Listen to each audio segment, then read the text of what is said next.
सो hey guys, good afternoon. अब है Friday, हम जा रहे हैं मस्जिद नमाज पढ़ने के लिए। ये इधर है, मैं इधर हूँ और ब्लॉगिंग की स्टार्ट करी है बहुत लेट आज। और यार 5-6 दिन से ब्लॉग मैंने डाला नहीं था, तो उसके लिए रियली सॉरी। अभी हम सब लोग फ्री बैठे हैं। वो मेरा दोस्त मूवी देख रहा है, वो भी कौन सी, बेबी जॉन, थालापति की पिक्चर है जो वरुण धवन ने डबिंग में बनाई थी। डबिंग बोल रहा हूँ, सॉरी, रीमेक। सो गाइस, मैंने सलून बंद कर दिया और इस वक्त माल देख सकते हो मेरे चांस ही ना L2 लगे पड़े हैं क्योंकि टाइम था 9 बजे और हमने बंद करा है ये 10 बजे। यही एक रीजन है सबसे बड़ा जो मुझे सबसे ज्यादा गुस्सा आता है, टाइम मुझे ओवर जाता है तो। और किसकी वजह से गया ये time?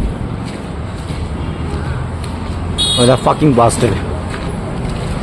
It will be continue for after that vlog. अरे बहुत सही, लेकिन